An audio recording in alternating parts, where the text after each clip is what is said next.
Hey there, Fletcher from All Things Overlanding here, and today I'm in the car. I'm going to be talking about a topic that I've been thinking about a lot, and that is the new 2024 Land Cruiser, also the Tacoma, and I want to talk a little bit about the Bronco and kind of how these new vehicles are impacting overlanding and off-roading in general, and what I think is going to be a pretty big impact on the future of overlanding. So if you want to learn more about that, if you want to hear more about that, I'd also love to hear, if you're on YouTube, your feedback on this topic. So post up in the comments below, let me know your thoughts. But without further ado, let's get into the new Land Cruiser, Tacoma, and the Bronco, and kind of how they're impacting the way overlanding is going to be done in the future. Let you go. Ooh, let's just pull you closer. Ooh,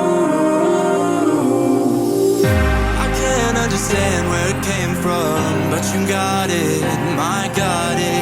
It began in the land of the sandstorm. I fought it, though I wanted everything to do with what you give to me. Loosening my grip. All right, guys, so as I mentioned in the intro today, I'm talking about, the thing that everybody's talking about, right? This new Land Cruiser. It's pretty polarizing the way that it looks. Honestly, the first time I saw it, I kind of thought it was maybe like a pre-render or kind of a joke. Like, I wasn't a big fan of the headlights. I think the side profile is beautiful. I think it's amazing. I like the way that it calls homage to like the older Land Cruisers and stuff. So I'm a fan of it overall, but it is a little bit polarizing just the way that it looks. So you kind of have to get around that, right? But I think that for like the true Toyota enthusiasts, actually it's polarizing there too. So I'm not going to pretend like they all love it, but I think that they will, right? And I'm sure that it'll be a great vehicle. But how is this going to change overlanding? And what does this have to do with that, right? So you'll notice that there are some important changes with this new Land Cruiser. Historically, the Land Cruisers have kind of been like top of the food chain, flagship SUV, very, very expensive, very, very luxurious, big motors, right? That kind of thing. And with the new one, they're obviously going to a little bit different approach, right? They're trying to lower that entry point. They're trying to lower the beginning price of the vehicle. They've gone with a smaller motor in the truck so that the cost can come down a little bit. And there's a reason for that, I think, in my opinion. And I think a large part of that is the success of the Bronco.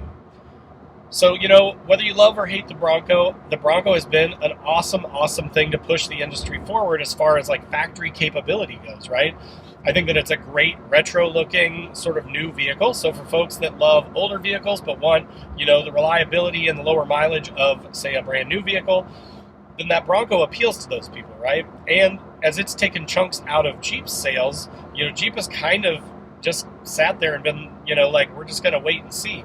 Now there's the 392. There are some exciting things that Jeep has come out with, but none of them really compete too much with the Bronco from a newness and excitement factor.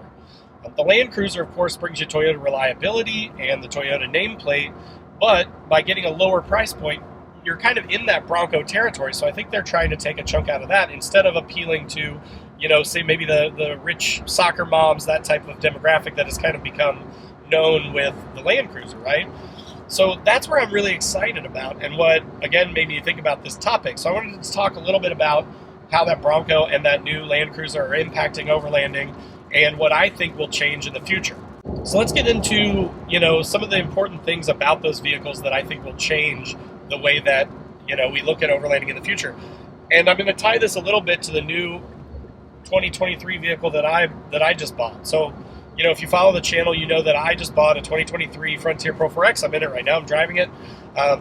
The reason I bought that is because I had an older Frontier, right? I loved the Frontier. It was a great truck. I had an Xterra before that. I loved that Xterra. Reliable vehicles, solid vehicles. They didn't change them a lot, which actually, historically, I like that about Nissan, that they don't change them much, because then you get, a much less expensive cost of maintenance and replacement parts for the vehicles. You get more aftermarket support because it's been around for longer with no changes. So I've liked that for a really long time. And this third truck is a pretty revolutionary change to the second gen, but not that much. The frame is basically the same under the truck. The bed is basically the same on the truck. It looks nicer. It looks better. It's got a better interior, but that's about it. It's basically the same truck. The most off-road capable you can get this truck is the Pro 4X with slightly smaller than 32-inch tires, some really cheapy, crappy skid plates, and a rear locker, and that's it.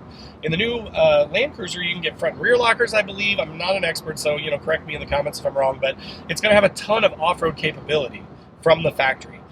And I think that's going to appeal to a lot of us. Overlanding became a bigger thing in the US from a term standpoint, people searching it and searching on YouTube and stuff, maybe 5 to 10 years ago, it kind of started to really gain quickly in popularity. I started my channel about, 4 years ago, started actually making videos for my channel about 4 years ago. And at that time, nobody was really talking about overlanding. Like, it existed. It was a thing for sure in Australia. They were making YouTube videos about it and stuff, but there wasn't as much here in the US. So as it's gained in popularity, a lot of us, like myself, I'm in my early 40s, so I've hit a point now where I'm kind of over the boy racer, like doing a ton of modifications in my garage. I make a little bit better money now. I want something that's going to be reliable, that's going to get a little bit better gas mileage, that's going to be a good investment for me to be able to go overlanding, but also driving around town and stuff, pick up my kids from school, hence the Ford seat or the four-door Frontier. And so, I'm a perfect example of this, where now I have a brand new Frontier that I also take overlanding, but also use as a daily driver.